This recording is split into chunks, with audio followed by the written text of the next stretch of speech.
como usar as muletas?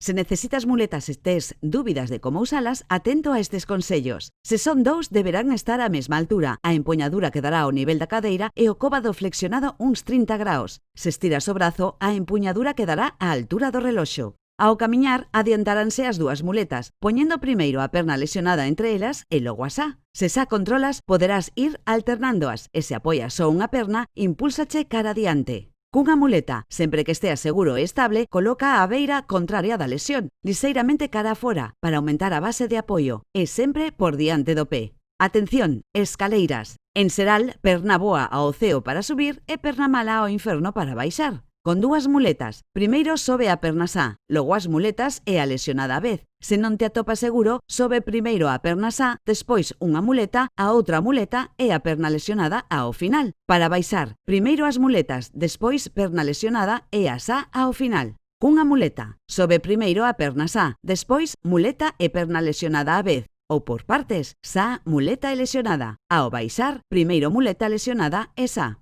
Se apoias só un pé, ao subir deixa as muletas no chanzo de abaixo impulsándoche cara arriba. Ao baixar, muletas no chanzo de abaixo e impulso cara abaixo. Se tes dor, dúbidas ou inseguridade, pregunta ao teu fisioterapeuta. Indicarache variacións segundo a túa condición e necesidade. Importante, roupa e calzado cómodo, tacos de goma para non escorregar, extremando a precaución se chove, se camiñas con moita xente ou por terreos irregulares. Non poñas a perna sobre a empuñadura da muleta. A curva é unha zona delicada. Comprimila podería provocarnos problemas. Cando non as uses, colócaas en zonas onde non molesten para evitar caídas.